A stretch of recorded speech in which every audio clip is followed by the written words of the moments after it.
This movie comes from Charles Stone III, and it feels like if you've seen Uncle Drew, the one with Shaq and they pretended to be old people, it comes from the director of that movie, and it's perhaps one of my favorite movies of the year so far.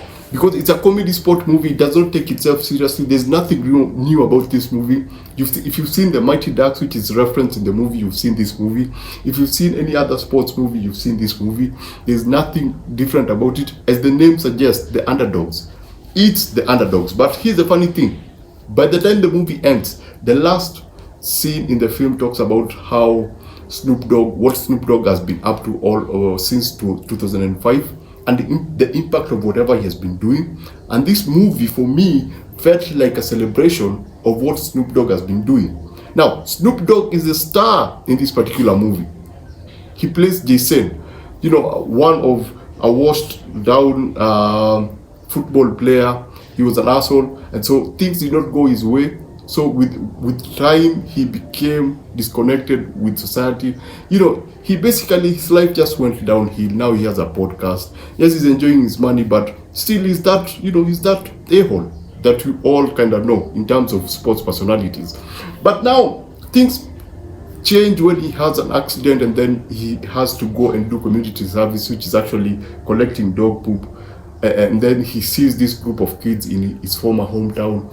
And they don't have a coach, and so he decides to coach the team, but he doesn't want to coach the team because he wants to help them at first. He has another motive, and so he ends up coaching the team, and then he gets connected with the team because he gets to know these kids, and then they become a family. And yeah, as much as things don't go the way we would expect it to go at the end, it still feels good. So let's just look at this movie from a very logical point of view. What did I enjoy about this movie in particular? Number one was the kids. As in the story, it's nothing new, as I said. But what makes it different is that it's R-rated for language. So there's a lot of cussing, there's a lot of use of, heavy language. And the kids actually, talk dirty like normal kids do during this day and time. They are also drinking alcohol at one point. And I was like, yeah, that's a real, almost a semi, realistic look at how kids are today. I mean, I hear kids talking by themselves and I can actually tell. Yes, they don't speak this kind of English because I come from Nairobi, Kenya. They don't speak the way these kids actually speak. But listening to these kids is like, yeah, these are just normal kids having conversation the way they will have conversation. They will roast an older guy the way they started roasting Snoop Dogg's character, and I actually liked that about the film. It felt like genuinely these people, the young actors plus Snoop and Tika Summers, I think her name is Tika Sumpter, and Mike Epps, were just having a good time with this script. They knew that it was a lively script, unhinged and very, very playful, and they made the best out of it. And yes, as I said, that was one of the most enjoyable thing about the script. It gave us a look into the kids, because most of these other movies are about the coach, how he beats the odds to train this team, and now we get to actually have a moment whereby you get to know what each kid is having a struggle with, what their issue is, and how Snoop Dogg's character now evolves into helping them become, better people by actually making them sometimes face the issues that they have and confronting them, and actually being more, he's not more of a father figure, but he's more of a life coach, in quotes. So yeah, that was pretty interesting. I love the pacing of it, the editing. There's something they did, oh man, the movie is stitched together so well that it actually feels like a string of events. At no point do you feel that hard cut of, we are moving from this scene to the other scene. As we move to the other scene, as the scene ends, we've already jumped into the next scene. I don't know if I'm making sense. For example, you have a narration that flows into the other scene, so you feel like you're listening to the previous scene, but then you discover that you're actually in a different scene.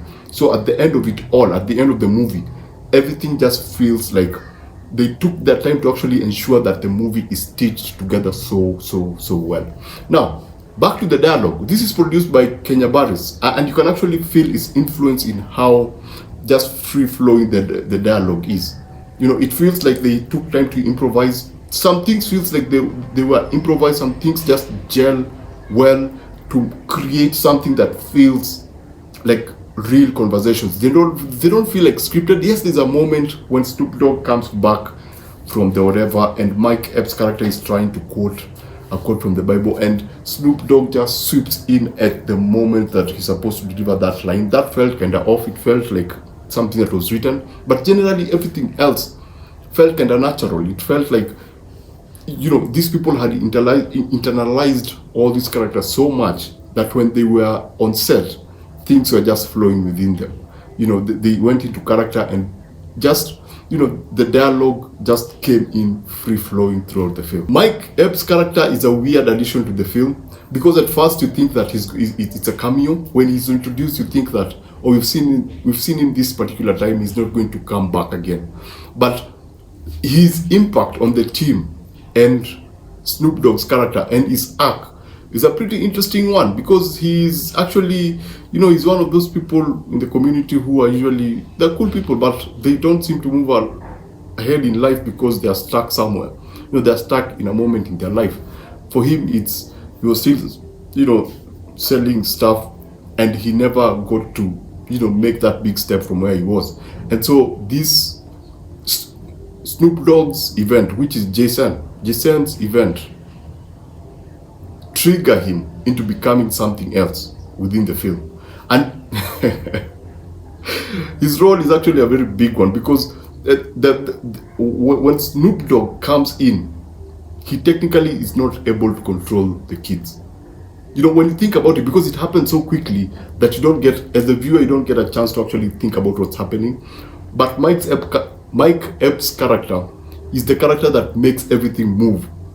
He's the catalyst when it comes to actually moving from what are we talking about to what is being done. So I liked that about the character. It was pretty fun. Snoop Dogg as Jason, pretty interesting character. As I said, with the dialogue, it feels like he improvised a lot, because there are some scenes that are just free. There are some scenes that are just free flowing. It feels like they had a very natural exchange, especially with the kids, and he felt very comfortable in this particular scene. There's a certain sense of, you know, confidence in delivering this particular character with Snoop Dogg. It feels like he's doing something that he has done before, and the fact is that it's true. He has done that. He has done this before, because as I said before, this is a celebration of what he's been doing since 2005. Because the movie is a story about a small team of kids who are trying, you know, they come from a struggling community, and so this team doesn't get a chance to get all these big coaches and stuff, and you know, they don't have good chassis. You know, they're basically struggling. And Snoop Dogg, even at the end of the film, you see pictures of him doing exactly what was happening in the film. So for him, I think it was very much natural delivering whatever he was delivering, because it's something that he's playing himself. This movie is a fictional version of his real life, what he's been doing since 2005. So I think that was pretty cool. As I was editing this video, I realized that there are some things that are left out about the goods. Number one is Andrew Schulz as the villain. He's one of the funniest part about this movie. I think one of the funniest joke is when you lose an eye, the other eye becomes more powerful. There are more, you know, there are more one-liners from Andrew that are absolutely exciting, and its rivalry between him and Snoop is one of the funniest part about this movie.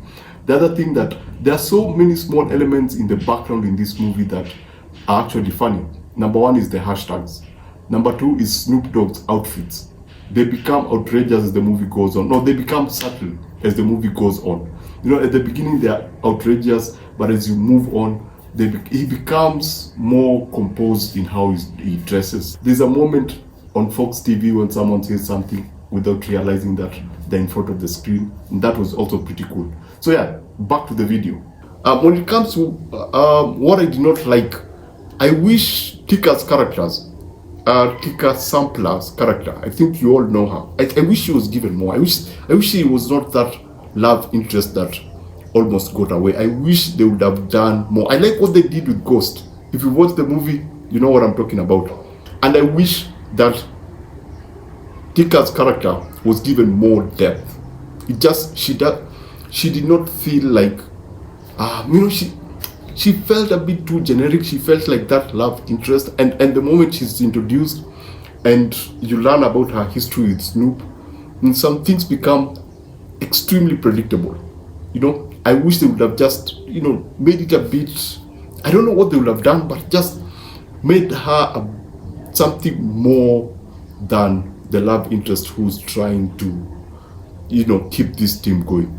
Apart from that, I did not have any other problem with this particular film. It's a very quick, it's a very well edited, very well paced movie, enjoyable, not for everyone, not for kids, but as a grown up, everything it's a very entertaining movie.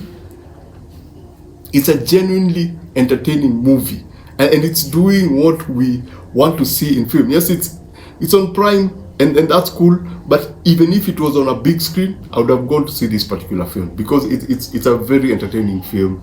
It's Snoop Dogg the way we know Snoop Dogg. It's a bunch of kids. I think the best way to describe the kids in this particular movie, if you remember, I can't remember the Good Boys. It